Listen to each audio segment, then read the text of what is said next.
Аделия Дольведур. Такая мягенькая пряжа. Ах, и не электризуется. Такая приятная, но просто так из нее вязать сложно, потому что она крошится. И вот я завязала узелок, я не могу теперь его развязать назад. И когда пытаешься, тут появляются проплешины. Я нашла выход. Соединить ее с обычной ниткой. Но получается уже не так эластично, как вот это.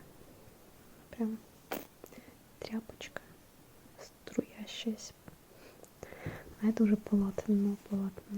Можно, конечно, потоньше взять нитку, но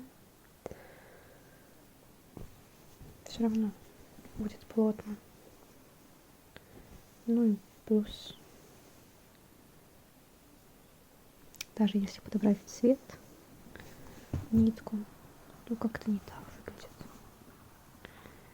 Хотя здесь вообще непонятно, что за петли сделаны. Но такое приятное. Ох. Я еще нашла в Fix Price вот такую пряжу. Handmade Club.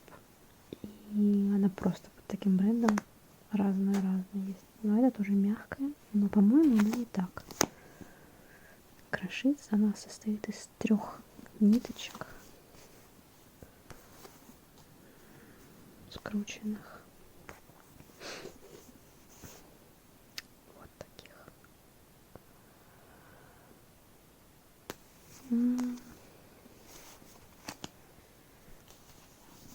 Ну, цвета очень бедные. Вот я купила такую.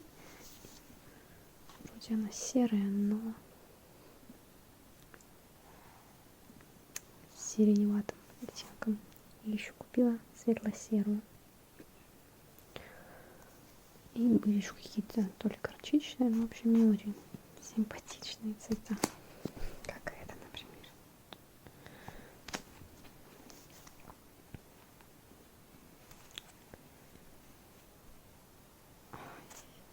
Как пушистого котика гладить.